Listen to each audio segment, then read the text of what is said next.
Yeah, well, I just undecided for you. So you got a full-time job right here in this house. You ain't putting in time in nobody's kitchen. James, here I am! Yeah, well, I just undecided for you. See, you got a full-time job right here in this house. You ain't putting in time in nobody's kitchen. James, here I am. There is dignity in all work. It's not the kind of work you do that gives you dignity. And he was not about to have a disruptive factor. That was me, a disruptive factor. I got the call. We were on hiatus when I found that I was no longer to be a part of the show. And it did. You know that a scene in Good Times caused the show to end. It was a popular TV series in the 1970s, but one scene made people very upset. Why did this scene lead to such a big reaction? What was in the scene that bothered viewers and network executives? Is he here? Is who here? I don't know his name, but he's tall, skinny, and beautiful. Hold on now. The show was known for its humor and serious topics, so why did this particular moment cross the line? Join us as we explore the infamous scene that changed everything for Good Times and why it never returned to our screens after that. What really happened? Good Times is one of those TV shows that many people remember fondly. It first aired on February 8, 1974 and ran until August 1, 1979. This show quickly became a classic. It told the story of the Evans family, a black family living in a Chicago housing project. The show tackled serious issues like poverty, family struggles, and the hope to overcome hard times. Even though it was about a black family, its stories connected with many people from different backgrounds. One of the best things about Good Times was its humor. The characters made us laugh even when times were tough. Florida Evans, played by Esther R., was the heart of the show. She was strong and loving, always trying to keep her family together. James Evans, portrayed by John Amos, was a hard-working father who did his best to support his family, often juggling multiple jobs. Their relationship showed love and respect, making them relatable to viewers. That's easy. We the two with the surprised looks on are the show was a spin-off from Ma, which was part of the famous Norman Lear sitcoms of the 1970s. However, Good Times was not created by Lear. Instead, Eric Monty and Michael Evans came up with the idea. They wanted to tell a story that reflected the lives of black families, something that was not often seen on TV at that time. The producers wanted to add family values to the show. This made it special. It featured a talented black cast, many of whom were already successful comedians. They played a close-knit family, which made viewers feel good. It seemed like the perfect show. A gorgeous hunk of woman here. While the show was popular and loved by many, it had its challenges. The Evans family struggles were real and relatable, but behind the scenes the show faced difficulties. For a long time, fans had their own ideas about what was happening on the show. Some believed it was all fun and games, but now many are shocked by the truth. The things happening behind the scenes were often dark and troubling. It's hard to imagine that a show that brought so much joy to many had such a difficult reality. For its cast taught me a lesson that I wasn't as important as I thought I was to the show or to Norman Lear's plans. Some cast members shared some surprising details about why they had a problem with the show. In a 3.5-hour interview with the Archive of American Television, they revealed that the issue started early on when the writers didn't include any African American voices in the writing room. They pointed out that the attitudes and behaviors written for some characters and others did not match real-life experiences in the black community. When the show first started, we had no African American writers on the show, and some of the attitudes they had caused me to say, "Oh, we can't do this." They found it frustrating that the writers, who were mainly white, did not understand the realities of black life. They pointed out Amos would often challenge them, asking, "How long have you been black? That just doesn't happen in the community." I wasn't the most diplomatic guy, like I said, in those days, and they got tired of having their lives threatened over jokes. They felt the scripts didn't portray the true black American experience, and thought he had a better understanding of it than the writers did. It makes sense. Who better to write about the life of a black family than someone who lived it? The writers did not understand the importance of representing a black family accurately. Many folks noticed that the writers were focusing too much on Jimmy Walker's character JJ, who was all about making jokes and being funny instead of highlighting the aspirations of his other two children on the show, Thelma and Michael. I felt too much emphasis was being put on JJ and his chicken hat, and saying dynamite every third page, when just as much emphasis and mileage could have been gotten out of my other two children and the concomitant jokes. Amos felt that Thelma, played by Bernadette Stanis, and Michael, played by Ralph Carter, had so much potential to represent black youth aiming for great things like becoming a Supreme Court justice or a surgeon. Instead, the focus was mostly on JJ's silly antics, which Amos thought was a disservice to young viewers. He said he wasn't jealous of JJ's popularity but felt it was wrong to show that Thelma and Michael's dreams didn't matter. Interestingly, Amos wasn't alone in feeling this way. His on-screen wife, Esther Rawl, who played Florida Evans, also had concerns about how the characters were portrayed. She felt that her TV son, played by Jimmy Walker, was turned into a character who didn't think much and wasn't a good role model. In an interview with Ebony magazine, she said, "He's 18 and he doesn't work, he can't read and write, he doesn't think." She was upset about how the show had slipped into negative stereotypes. And he was not about to have a disruptive factor. That was me, a disruptive factor. I got the call we were on hiatus when I found that I was no longer to be a part of the show. Amos had some strong feelings about the show's direction. Unfortunately, Amos wasn't very diplomatic about his feelings. He admitted that he was often confrontational, and the producers didn't appreciate his strong opinions. Eventually, the producers grew tired of the tension and decided it would be easier to let Amos go. They said, "Tell you what, why don't we write him off? We can get on with our lives." Amos learned a tough lesson from this experience. He realized he wasn't as crucial to the show as he thought he was. Amos was still let go after the third season. At first, the reason given was that Amos wanted to focus on his film career. However, in a 1976 interview, he revealed the truth. Norman Lear, the show's creator, called him and told him his contract wouldn't be renewed. Amos felt this was essentially the same as being fired. Instead of recasting the role of James Evans, the producers decided to write him off the show. In the two-part season 4 premiere titled The Big Move, it was revealed that James died in a car accident while trying to start a new business in Mississippi. The viewers felt this loss deeply, and it was hard for the family to cope without their patriarch. "I'm ready to make the supreme sacrifice and give up a day of school for Daddy's sake." The show was cancelled. The show had many ups and downs, especially with the changes in its characters and storylines. Meanwhile, the actress who played Florida, Esther Rowe, had her own struggles. She stayed on the show for that season but eventually decided it was time to leave. The writers were kinder to her character than they had been to James. They wrote her off by having Florida remarry and move to Arizona, leaving the Evans children to handle life on their own. This change in the family dynamic shifted the tone of the show as the fifth season began. The show focused on the remaining Evans kids as they tried to live without their parents. Although this season introduced memorable storylines like the one with Janet Jackson playing a child named Penny, it didn't help ratings, which began to fall. Before season 6 started, CBS and the show's producers knew they had to act fast to save the show. Steve Mills, a CBS vice president, stated that the show lost its essence without parental guidance. They listened to feedback from viewers and realized they needed to return to what made the show special. Esther R. agreed to come back, but she had conditions. She wanted more money and better storylines for her character. In the season 6 premiere titled Florida's Homecoming Part 1, Florida returns from Arizona for Thelma's wedding to football player Keith Anderson. The excitement of her return brought a sense of hope to the show, but sadly, it wasn't enough to boost ratings. Despite R's return, CBS decided to cancel Good Times during the 1978 to 1979 season. The series finale, titled The End of the Rainbow, wrapped things up nicely for the characters. JJ finally got his big break as a comic book artist. He created a character named Dina Woman. Inspired by Thelma, meanwhile, Michael went off to college and Keith's knee healed, allowing him to return to football. Although the end of Good Times was shocking to fans, it made them more curious about the lives of the cast members. Nearly 50 years have passed since the show first aired, and it left a lasting impact on the entertainment world. Many cast members continued acting, while some chose different paths, and sadly, a few have passed away.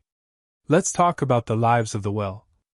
I just undecided for you, so you got a full-time job right here in the house. You ain't putting in time in nobody's kitchen, James. Before he became famous on screen, Amos was already making waves in the theater. He even started his own theater company, showing his passion for acting. Amos first became a television star with a role on The Mary Tyler Moore Show. This was an important step in his career and helped him gain recognition. However, his biggest role came when he joined Good Times in the 1970s. He played James Evans, a loving father trying to provide for his family in a tough neighborhood. Unfortunately, after 3 years on the show, Amos left due to disagreements with the show's creator. Many people were surprised when he left, but it showed how important it is for actors to feel comfortable with the stories they are telling. I wasn't the most diplomatic guy, like I said in those days, and they got tired of having their lives threatened over jokes. In 1977, Amos starred in the miniseries Roots. His performance was so powerful that it earned him an Emmy nomination. This role helped Amos reach an even wider audience and solidified his place in Hollywood. Amos has also appeared in several films, including the classic Coming to America, where he acted alongside Eddie Murphy. Despite all his success, Amos has always cherished his family life. He is a proud father of 6 children, whom he had with 3 different women. These days, Amos enjoys a quieter life in Tewksbury Township, New Jersey.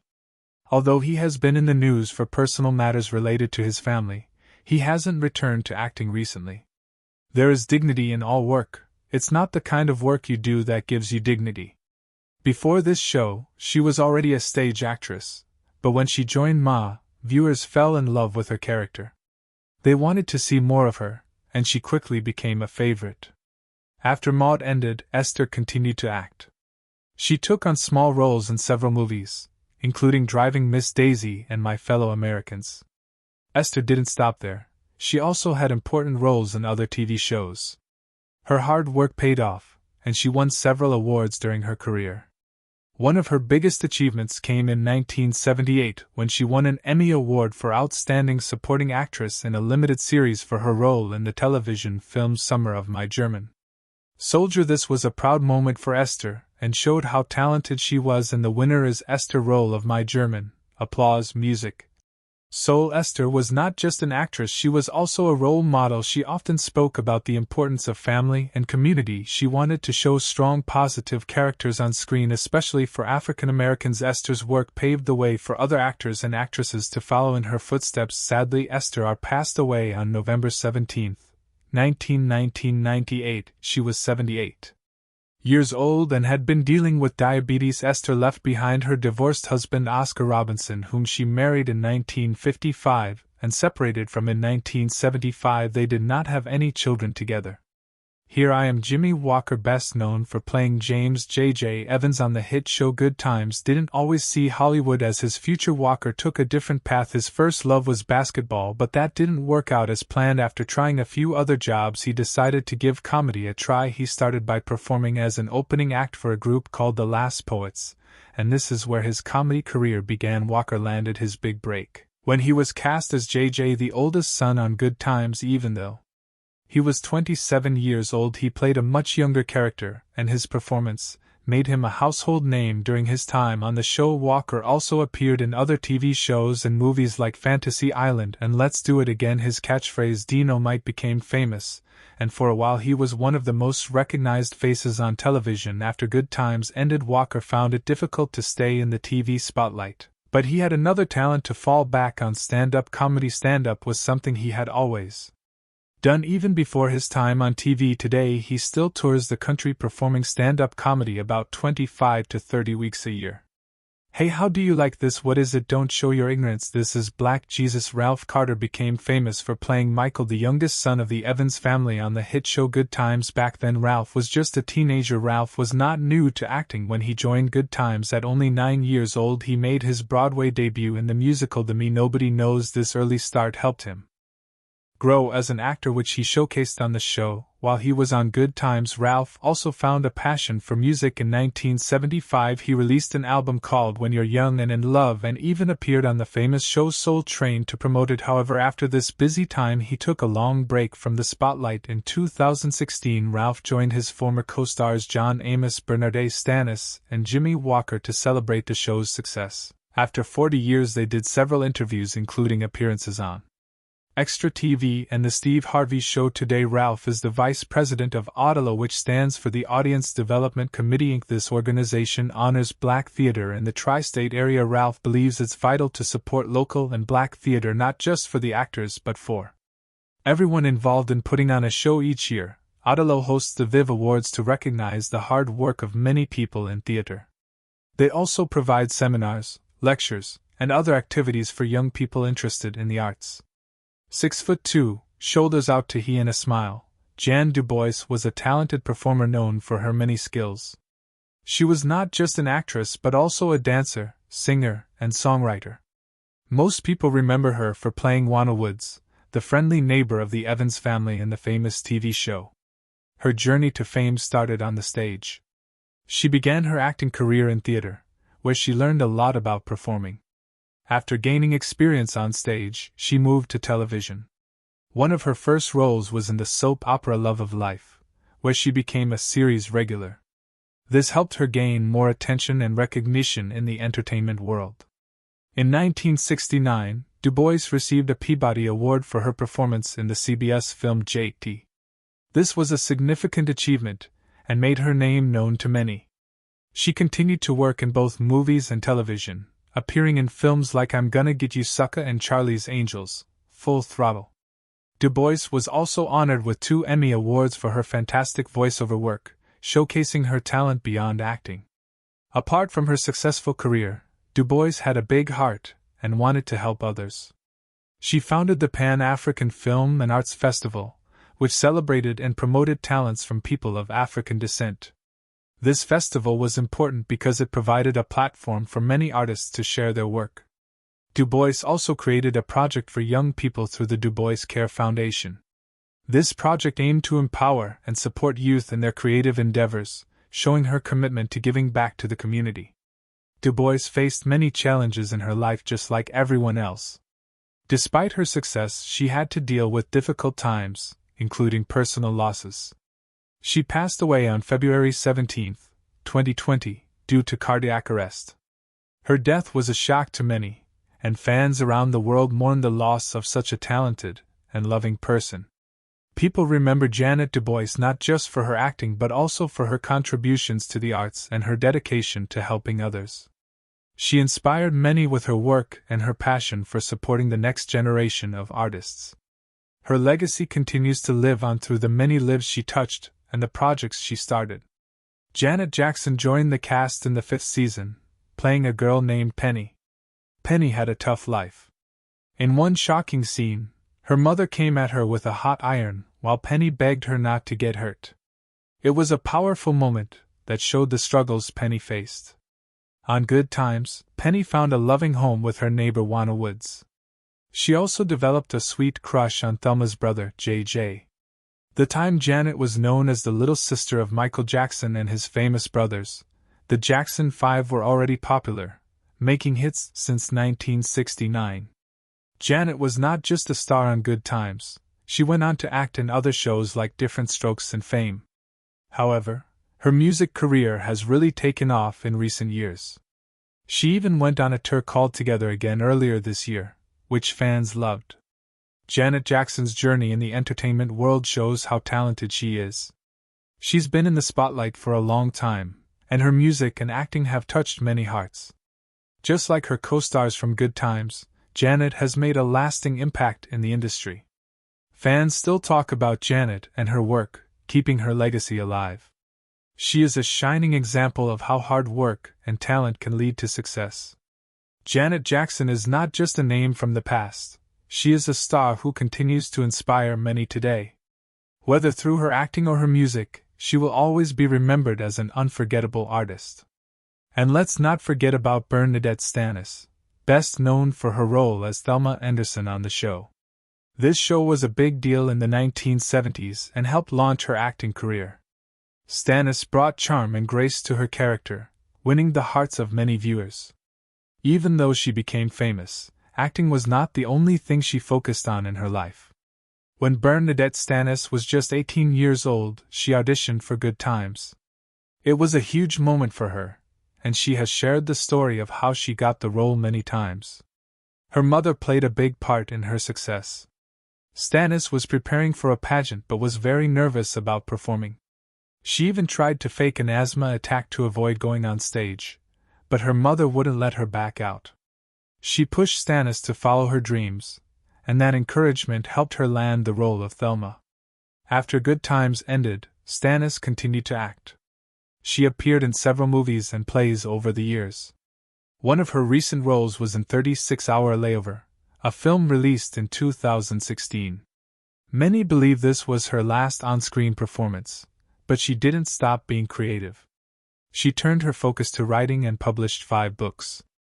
Her writing gained her respect in the creative world, showing that she could shine in more than one area. Family has become a big priority for Stannis. She married Terrence Red, and together they had a daughter named Dior. Later, she married Kevin Fontana, with whom she has another daughter, Brittany. Being a mother is very important to her, and she takes that job seriously. Stannis has raised 2 wonderful daughters who love her deeply. Stannis has come a long way from the young girl who played Thelma on Good Times. While many remember her for her role on the show, her life today is about family and personal growth. She shows us that success can come in many forms, whether it's in acting, writing, or being a loving mother. Anyway, when Good Times ended in 1979, it left a big mark on TV history. This show was special because it tackled tough issues like poverty and racism with humor and heart. The cancellation shocked many viewers. Some felt that it ended too soon, cutting off important stories about family and community. Even after it ended, Good Times influenced future shows by showing that sitcoms could tackle serious subjects. Today, Good Times is remembered as a groundbreaking show. It showed the strength of a family facing struggles together, and inspired many people in the entertainment industry to tell their own stories. The show still holds a special place in our hearts, and teaches us about resilience and hope.